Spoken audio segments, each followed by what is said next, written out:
नमस्कार, स्वागत है आप सभी का। दूरदर्शन समाचार आप देख रहे हैं और ताजा तरीन खबरों को लेकर हाजिर हूं मैं कृतिका। खबरों की शुरुआत करेंगे सुर्खियों के साथ।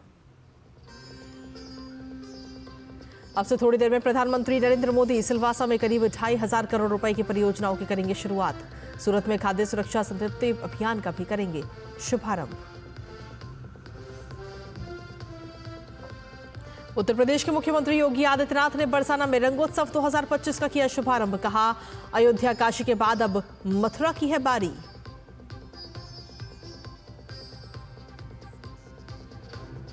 केंद्रीय गृह मंत्री अमित शाह ने भाषा पर सियासत करने पर तमिलनाडु सीएम पर साधा निशाना। मेडिकल इंजीनियरिंग की शिक्षा तमिल में देने को कहा। विदेश मंत्री डॉक्टर एस जयशंकर वैश्विक मुद्दों पर फैसले लेने में ग्लोबल साउथ की सहमति पर जोर दिया। आयरलैंड में भारतीय समुदाय को किया संबोधित। मुंबई हमले के आरोपी तहव्वुर राणा के भारत प्रत्यर्पण पर का रास्ता साफ। अमेरिका के सुप्रीम कोर्ट ने प्रत्यर्पण पर रोक लगाने संबंधी याचिका की खारिज। तो ये थी अहम सुर्खियां और अब खबरों में विस्तार से बात करेंगे, जहां आपसे कुछ ही देर बाद प्रधानमंत्री नरेंद्र मोदी सिलवासा का दौरा करते हुए नजर आएंगे, जहां प्रधानमंत्री नरेंद्र मोदी पीएम नमो अस्पताल चरण 1 का उद्घाटन करेंगे। इसके साथ ही 450 बिस्तरों वाला अस्पताल स्वास्थ्य सेवाओं को आगे आने वाले समय में और मजबूत करता हुआ ये नजर आएगा। इसके साथ ही देश के सभी कोनों में स्वास्थ्य सुविधाओं को बढ़ावा देने पर केंद्र सरकार का फोकस बना हुआ है। यहाँ 2,580 करोड़ रुपए से ज्यादा की विकास परियोजनाओं का उपहार देते हुए प्रधानमंत्री नरेंद्र मोदी आज नजर आएंगे। ये उपहार वहां के लोगों के लिए और खासतौर पर कई विकास परियोजनाओं का भी उद्घाटन और शिलान्यास प्रधानमंत्री करेंगे। इसके साथ ही आपको बता दें कि रोजगार की जब हम बात करते हैं तो प्रधानमंत्री नरेंद्र मोदी रोजगार मेले के तहत नियुक्ति पत्र भी वहां पर आज वितरित करते हुए नजर आएंगे। विभिन्न योजनाओं के लाभार्थियों को भी इसके सीधे तौर पर लाभ मिलेगा।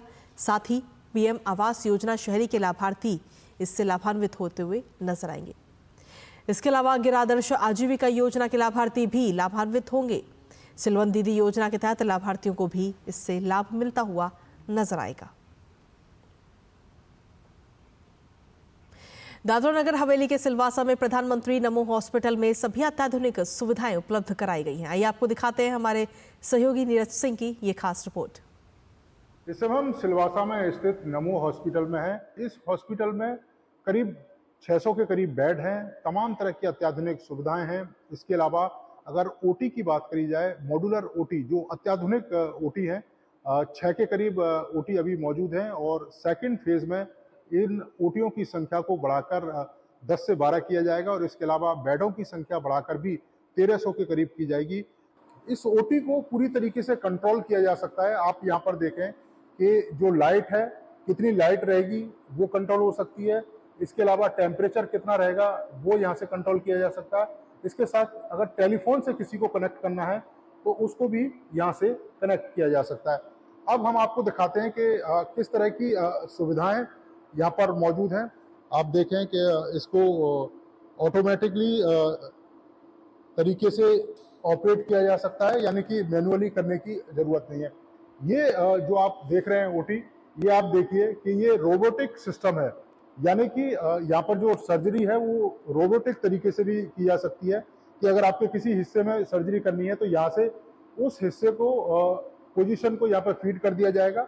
और ये अगर आप देखें मेरे राइट में, ये जो रोबोट आपको दिखाई दे रहा है वो जो सर्जरी है वो करेगा। सपोज करिए कि अगर ये आप पैर की या किसी हड्डी का ऑपरेशन करना है तो वो यहाँ से जो रोबोट है वो कर सकता है। इसके साथ साथ ही ये आप स्क्रीन अगर देख रहे हैं सामने, जिसमें मैं भी दिखाई दे रहा हूँ, तो ये तमाम देश भर के जो स्टूडेंट हैं, इसके अलावा जो हॉस्पिटल में जो इस एरिया में नहीं आ सकते हैं वो यहाँ से ऑपरेशंस देख सकते हैं कि किस तरह से ऑपरेशन किया जा रहा है। अगर किसी विदेशी डॉक्टर से कोई राय लेनी है तो वो यहाँ से कनेक्ट हो जाएगा और ऑपरेशंस करते समय दिशा निर्देश डॉक्टर को दे सकता है। इसके साथ ही आप यहाँ देखें कि तमाम स्टूडेंट यहाँ बैठेंगे और वो भी लाइव ऑपरेशंस देख सकते हैं और डॉक्टर से सवाल जवाब है वो भी कर सकते हैं। इस तरह की जो ओटी है वो हिंदुस्तान के कुछ गिने चुने ही हॉस्पिटल में है और अब ये सिलवासा में प्रधानमंत्री नरेंद्र मोदी लोगों को समर्पित करने जा रहे हैं इस हॉस्पिटल को। आप समझ सकते हैं कि दादर नागर हवेली, इसके अलावा दमनदीप और आसपास के जो तमाम गरीब और आदिवासी लोग हैं उनको कितनी बड़ी सुविधा यहाँ मिलने जा रही है। Neeraj Singh, DD news, Silvassa. इसके साथ ही प्रधानमंत्री दादरा नगर हवेली और दमन दीव में कई विकास परियोजनाओं का शुभारंभ और शिलान्यास भी करेंगे। स्थानीय लोगों का भी मानना है कि पिछले 10 वर्षों में मोदी सरकार ने इलाके की तस्वीर बदल दी है। आइए आपको सुनाते हैं। प्रधानमंत्री सिलवासा, दादर नागर हवेली, इसके अलावा दमन दीप में कई हजार करोड़ की परियोजना है, उसकी शुरुआत करने जा रहे हैं, उद्घाटन भी करेंगे, शिलान्यास भी करेंगे। कुछ लोग इस समय हमारे साथ मौजूद हैं।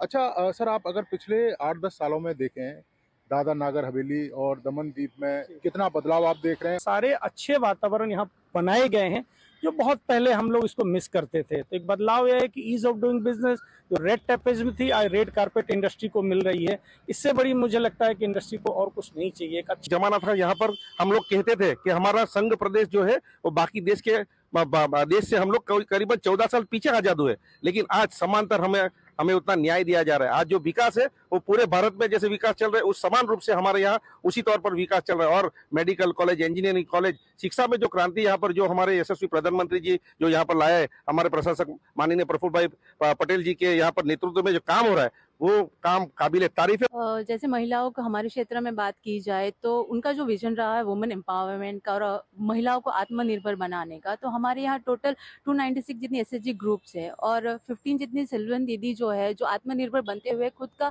काम कर रही है। और उसी के साथ अगर हम एजुकेशन की बात करें, हेल्थ सेक्टर की भी बात करें, तो ये इतना बदलाव आया है कि हमारे क्षेत्र में हमारे लिए नहीं पर हमारे नेक्स्ट 2 जनरेशन के लिए भी बहुत अच्छी बात है जो उन्होंने हमारे लिए हमें इतना फैसिलिटीज अवेलेबल करवाई। तो ये आपने देखा, ये लोग थे प्रधानमंत्री का बेसब्री से इंतजार कर रहे हैं और इनका भी मानना है कि पिछले 10-11 सालों के अंदर काफ़ी बड़ा बदलाव दादर नागर हवेली, इसके अलावा दमन दीप में देखने को मिला है और अपने प्रधानमंत्री का ये लोग बेसब्री से इंतजार कर रहे हैं।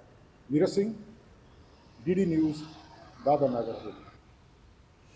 और आपको बता दें कि इसके बाद में गुजरात दौरे पर सूरत में प्रधानमंत्री सूरत खाद्य सुरक्षा संतृप्ति अभियान का भी शुभारंभ करेंगे।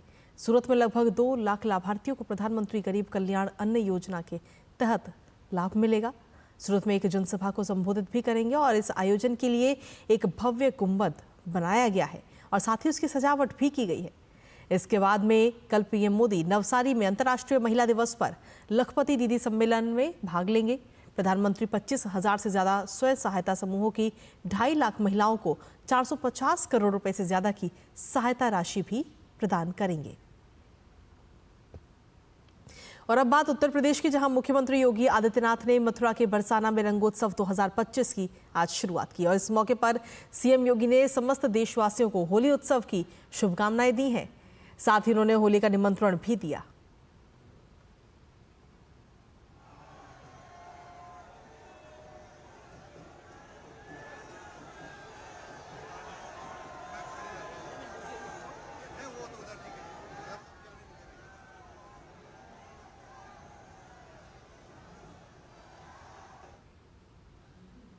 हमारी ब्रजभूमि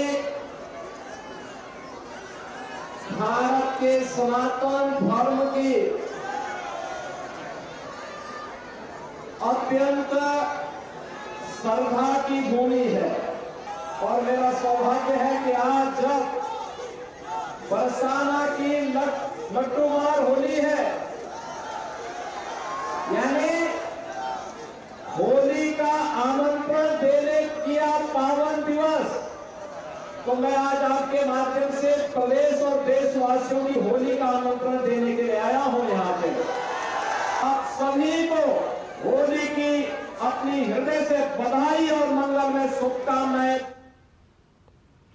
और चलिए खबरों में आगे बढ़ेंगे, जहां भाषा विवाद को लेकर तमिलनाडु के मुख्यमंत्री एमके स्टालिन के आरोपों पर पलटवार करते हुए केंद्रीय गृह मंत्री अमित शाह ने मेडिकल, इंजीनियरिंग सहित अन्य क्षेत्रों में स्थानीय भाषाओं में पढ़ाई कराने का जिक्र करते हुए स्टालिन से आग्रह किया कि वो भी तमिलनाडु में स्थानीय भाषा में मेडिकल, इंजीनियरिंग में शिक्षा देने का काम करें। नरेंद्र मोदी जी ने निर्णय किया कि सभी 8वीं सूची की अनुसूची की भाषाओं में अब हमारे युवा परीक्षा दे पाएंगे, तमिलनाडु के युवा भी अब तमिल में परीक्षा देंगे। मेरा आग्रह है तमिलनाडु के मुख्यमंत्री को कि तमिलनाडु में भी तमिल भाषा में मेडिकल और इंजीनियरिंग का एजुकेशन शुरू किया जाए, शीघ्र किया जाए। और मैं मानता हूं इससे न केवल अपनी मातृभाषा मजबूत होगी और तमिल माध्यम में पढ़े हुए बच्चों को आगे पर समान अवसर मिलेंगे। मैं आशा करता हूं कि वो जल्दी ही इस पर कुछ कदम उठाएंगे। मैं 2 साल से कह चुका हूं पर अभी तक कोई परिणाम नहीं मिला है। मुझे आशा है कि आज वो जरूर कुछ पहल करेंगे। दरअसल आपको बता दें कि इससे पहले तमिलनाडु के मुख्यमंत्री एम.के. स्टालिन ने 3 लैंग्वेज पॉलिसी के खिलाफ केंद्र पर सीधे तौर पर निशाना साधा था। स्टालिन ने 3 भाषा नीति के माध्यम से हिंदी भाषा पर हमला किया था और कहा था कि भाषाई समानता की मांग करना अंतर्राष्ट्रवाद नहीं है। इसके अलावा उन्होंने कहा कि तमिल भाषा की बात करना राष्ट्र विरोधी कैसे है। वहीं केंद्रीय गृह मंत्री अमित शाह ने इससे पहले आज तमिलनाडु के रानीपेट के अरकोणम में सीआईएसएफ के 56वें स्थापना दिवस के कार्यक्रम में मुख्य अतिथि के रूप में भाग लिया। अमित शाह ने पुष्पांजलि अर्पित की। इसके साथ ही गृह मंत्री ने परेड का निरीक्षण किया और सीआईएसएफ पत्रिका सेंटिनल का विमोचन किया। सीआईएसएफ के जिन सदस्यों को स्वतंत्रता दिवस और गणतंत्र दिवस के अवसर पर उत्कृष्ट सेवा पदक और वीरता पदक प्रदान किया गया था, उन्हें अमित शाह ने पदक से अलंकृत किया। इसके साथ ही गृह मंत्री सीआईएसएफ की कई पहलों का लोकार्पण और शिलान्यास भी किया। गृह मंत्री ने सीआईएसएफ की साइकिल रैली को भी हरी झंडी दिखाई। कार्यक्रम को संबोधित करते हुए गृह मंत्री ने सीआईएसएफ के वीरतापूर्ण कार्यों की प्रशंसा करते हुए कहा कि औद्योगिक प्रतिष्ठानों की सुरक्षा सीआईएसएफ के बिना संभव नहीं है। देश के कई कोनों में, चाहे बंदरगाह हो, चाहे मेट्रो हो, चाहे एयरपोर्ट हो, लगभग रोज 1 करोड़ लोगों की आवाजाही को हर खतरे से सुरक्षित करने का काम अपने सीआईएसएफ के जवान करते। और 1 करोड़ लोगों की आवाजाही देश के औद्योगिक विकास, देश के शैक्षणिक विकास और देश के सुचारू संचालन के लिए बहुत महत्वपूर्ण है। और सीआईएसएफ ने उसको जब से संभाला है, एक भी घटना चूक की नहीं हुई है। हमारे एयरपोर्ट भी सुरक्षित रहे हैं, हमारी बंदरगाहें भी सुरक्षित रही है, हमारी मेट्रो जो उनके सौंपी गई वो भी सुरक्षित है।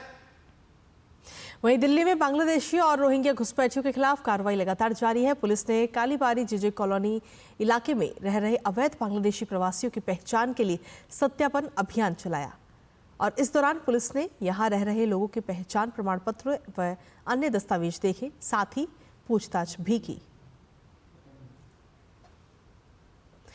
केंद्रीय मंत्री अमित शाह ने कर्नाटक के बेंगलुरु में विश्वेशतीर्थ मेमोरियल अस्पताल के उद्घाटन समारोह में हिस्सा लिया। उन्होंने कहा कि इस अस्पताल से कर्नाटक के कमजोर वर्ग को मुफ्त इलाज का लाभ मिलेगा। यह अस्पताल लोगों के लिए मुफ्त इलाज का एक आधुनिक सेंटर बनेगा और इस कदम के लिए गृह मंत्री ने मठ के सभी लोगों का अभिनंदन भी किया।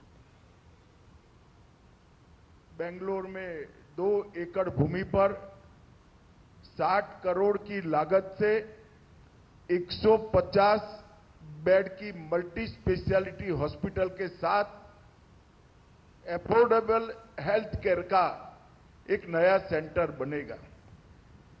इसमें 60% बेड गरीब लोगों के लिए रिजर्व रखे गए हैं और एक क्रॉस सब्सिडाइजेशन से गरीब दर्दियों की सेवा करने का ये प्रकल्प CT scan, MRI, ultrasound, dialysis ऐसी कई सुविधाओं से युक्त किया गया है। वहीं प्रधानमंत्री संग्रहालय सभागार में नारी शक्ति का जश्न मनाया गया। विकसित भारत 2047 के लिए महिला शक्ति विषय पर आयोजित ये कार्यक्रम महिला सशक्तिकरण पर केंद्रित रहा। इस कार्यक्रम में दिल्ली की मुख्यमंत्री रेखा गुप्ता मुख्य अतिथि के रूप में मौजूद रहीं। हमें वुमेनहुड को सेलिब्रेट करना है, अपने लिए सेलिब्रेट करना कि यस आई कैन, मैं कर सकती हूँ और मैं करके दिखाऊंगी। और यही विश मैं आज आप सबको देना चाहती हूँ कि आप सब वो लोग हो जो देश का नाम बहुत रोशन करने वाला है। मैं ये चाहती हूँ कि दिल्ली की हर बेटी को आगे बढ़ने का मौका मिले, उसे अपने पंख फैलाने का मौका मिले, उसको दिल्ली में सुरक्षा मिले, उसे दिल्ली में शिक्षा मिले, अच्छा स्वास्थ्य मिले और वो सम्मान मिले जिसकी वो हकदार है। दिल्ली की मुख्यमंत्री रेखा गुप्ता ने आज अशोक विहार जन औषधि केंद्र का भी जायजा लिया। इस दौरान उन्होंने कहा कि प्रधानमंत्री जन औषधि योजना प्रधानमंत्री द्वारा शुरू की गई योजना है और हमसे पहले की सरकारों ने खुद को और सरकार को इस जन कल्याणकारी योजना से दूर रखा। आज मैं दिल्ली को बधाई देना चाहती हूँ कि इस 7वें जन औषधि दिवस के अवसर पर जहां भी हम नियमानुसार जन औषधि केंद्र खोल सकते हैं उसे खोला जाएगा। दिल्ली के लोगों को इस योजना से जुड़ने का अधिकार है।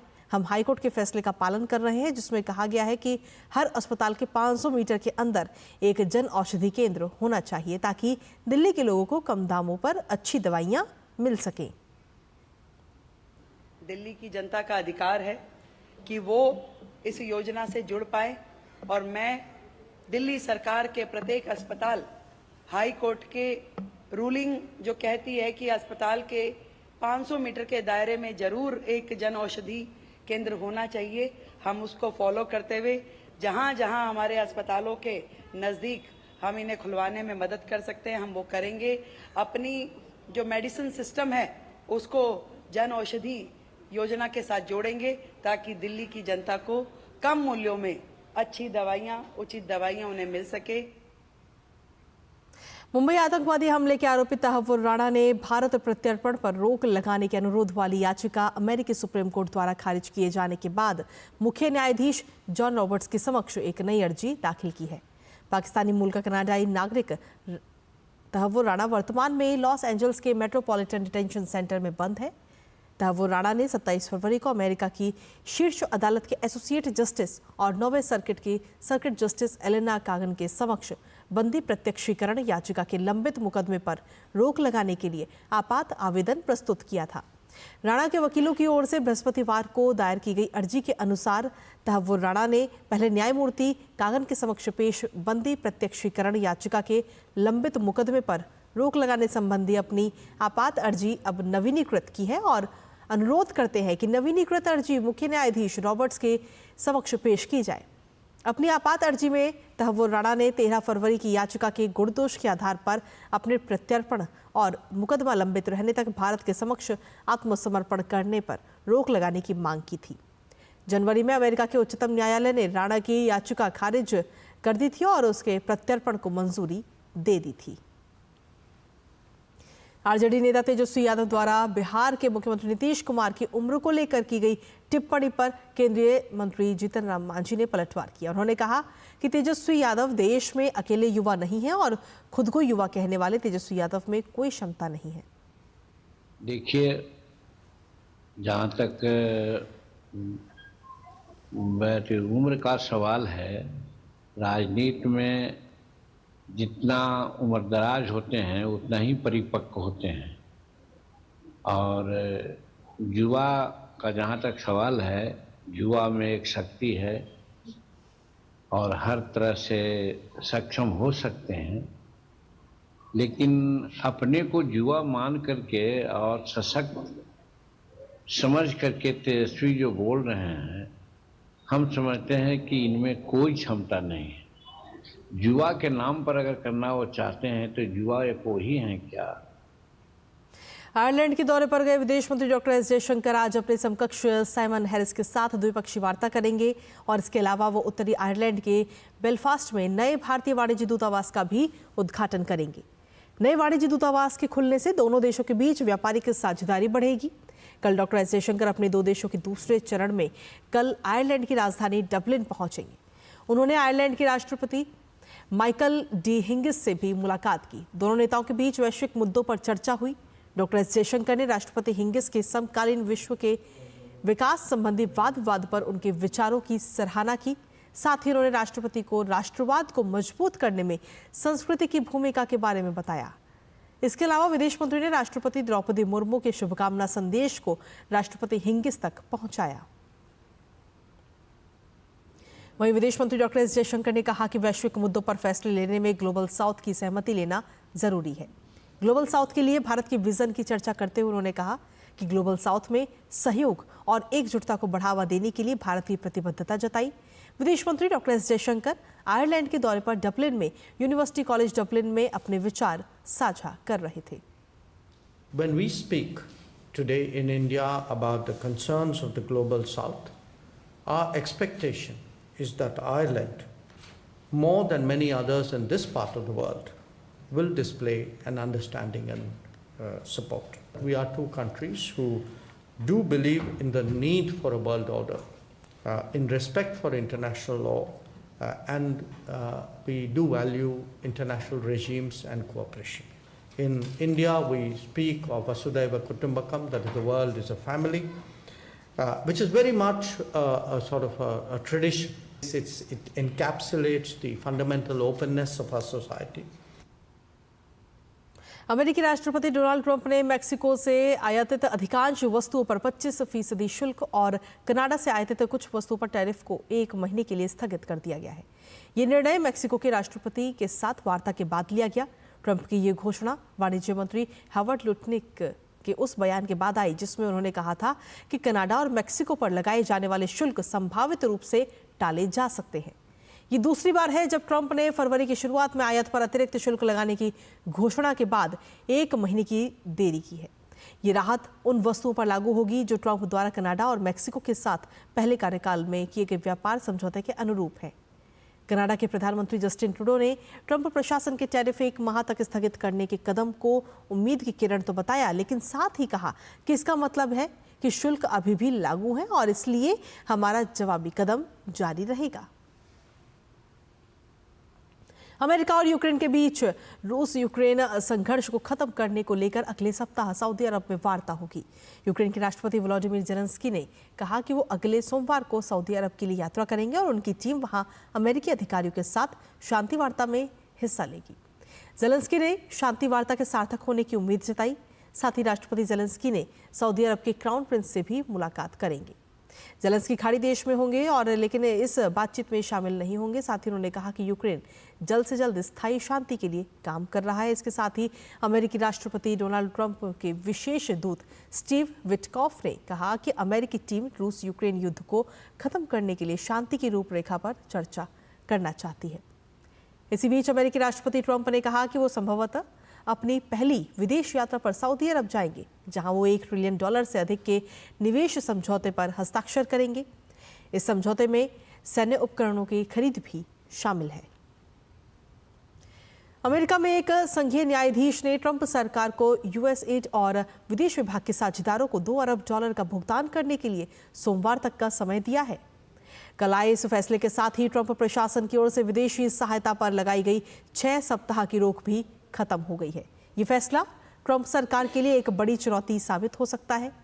अमेरिकी जिला न्यायाधीश आमिर अली ने उन गैर लाभकारी समूहों और व्यवसायों के पक्ष में फैसला सुनाया जिन्होंने फंडिंग बंद किए जाने के खिलाफ मुकदमा दायर किया था।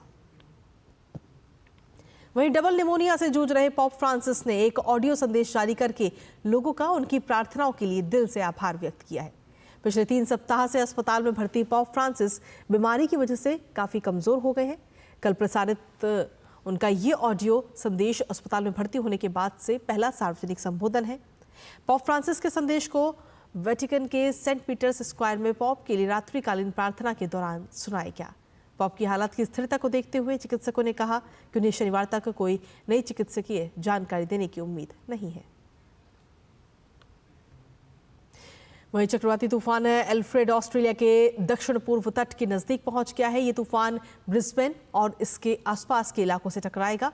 इस तूफान के आज शाम या कल सुबह टकराने की संभावना है। तूफान के कारण 130 किलोमीटर प्रति घंटे की गति से काफी तेज हवाएं भी चल रही हैं, तो वहीं समुद्र में 12.4 मीटर ऊंची लहरें देखने को मिली। चक्रवात के कारण पूर्वी तट पर बिजली लाइन को भी काफी नुकसान पहुंचा है और 50,000 से ज्यादा घरों में बत्ती गुल हो गई है। साथ ही अधिकारियों ने एहतियात के तौर पर 900 से ज्यादा स्कूलों और सार्वजनिक परिवहन को बंद कर दिया है।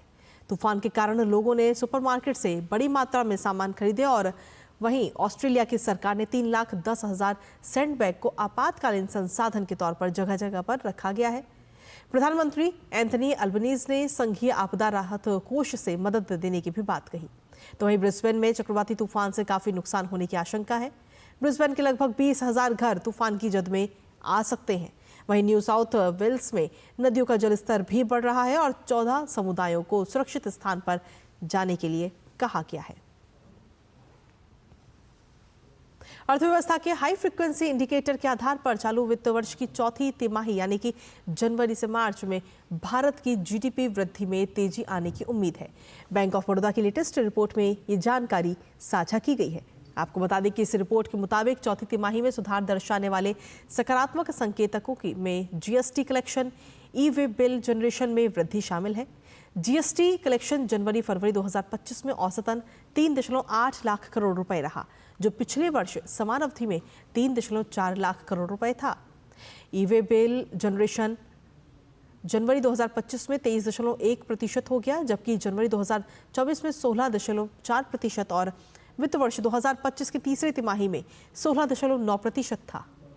जनवरी फरवरी 2025 में टोल कलेक्शन में औसतन 16.7% की वृद्धि हुई, जबकि पिछले वर्ष समान अवधि में 11.2% और वित्त वर्ष 2025 की तीसरी तिमाही में 14% की वृद्धि दर्ज की गई। इस रिपोर्ट में कहा गया कि कुंभ मेले के कारण उपभोग सेवाओं और एफएमसीजी सेक्टर को बढ़ावा मिलने से चालू वित्त वर्ष की चौथी तिमाही में सकल घरेलू उत्पाद की वृद्धि में बढ़ोतरी हो सकती है। आईपीओ बाजार में हो रहे विकास के बीच भारत की डिजिटल अर्थव्यवस्था 10 गुना बढ़ी है, जो $1 ट्रिलियन के आंकड़े की ओर बढ़ रही है। एक लेटेस्ट रिपोर्ट के अनुसार पिछले साल ग्लोबल लिस्टिंग में इसका हिस्सा 30% से ज्यादा था। पिछले साल ग्लोबल आईपीओ वॉल्यूम में भारत का योगदान 31% रहा। कुल फंड जुटाने में $3 बिलियन जुटाए गए। देश का लक्ष्य 2030 तक $13 ट्रिलियन का बाजार पूंजीकरण हासिल करना है, जो मजबूत निवेशक भागीदारी की वजह से देखा जा रहा है। इस रिपोर्ट में कहा गया कि 100 से ज्यादा यूनिकॉर्न और सुनिकॉर्न की बढ़ती संख्या के साथ भारत का स्टार्टअप इकोसिस्टम हाइपर ग्रोथ से आगे निकलकर लाभप्रदता और असमी चैनल अडॉप्शन की ओर लगातार बढ़ रहा है। वहीं भारत में बीते 2 दशक में शीर्ष पदों पर महिलाओं की संख्या 3 गुना बढ़ी है। दुनिया की टॉप टैक्स और एडवाइजरी फर्म ग्रांट थॉर्नटन की सालाना विमेन इन बिजनेस 2025 रिपोर्ट में ये बड़ा खुलासा किया गया। इस रिपोर्ट के मुताबिक 2004 में कंपनियों में बड़े पदों पर 11.7% महिलाएं थीं और 2025 में ये बढ़कर 36.5% हो गई हैं। ये रिपोर्ट बताती है कि भारत में शीर्ष पदों पर महिलाओं का औसत दुनिया से भी ज्यादा है।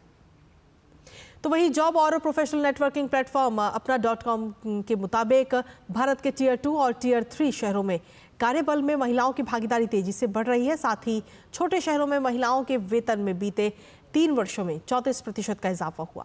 छोटे शहरों में नौकरी की तलाश करने वाली महिलाओं की संख्या 2021 और 2024 के बीच 4 गुना बढ़ गई।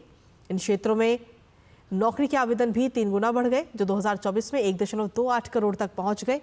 ये ट्रेंड प्रमुख मेट्रो शहरों से परे रोजगार पैटर्न में बढ़ते बदलाव को बताता है। और अब बात खेलों की, जहां दिल्ली कैपिटल्स के खिलाफ गुजरात जायंट्स अपने प्लेऑफ की दावेदारी को और मजबूत करने के इरादे से विमेंस प्रीमियर लीग के 17वें मुकाबले में उतरेगी। ये मुकाबला लखनऊ के अटल बिहारी वाजपेयी एकाना क्रिकेट स्टेडियम में 7:30 बजे खेला जाएगा। लगातार 2 जीत के साथ महिला प्रीमियर लीग प्लेऑफ में जगह बनाने में अपनी दावेदारी बरकरार रखना चाहेगी। गुजरात जायंट्स WPL अंक तालिका में 2 बड़ी जीत के साथ अंक तालिका में दूसरे स्थान पर पहुंचा दिया है।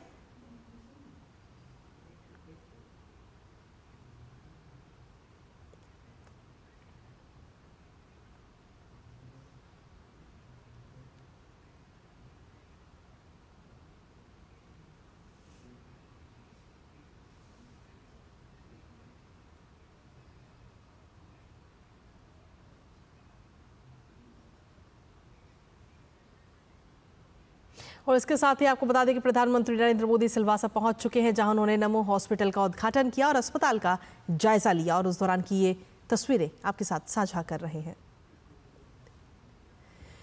तो ये तस्वीरें इस वक्त आपको दिखा रहे हैं सिलवासा में, जहां नमो अस्पताल के पहले यानी कि प्रथम चरण का उद्घाटन कार्यक्रम रहा और प्रधानमंत्री नरेंद्र मोदी ने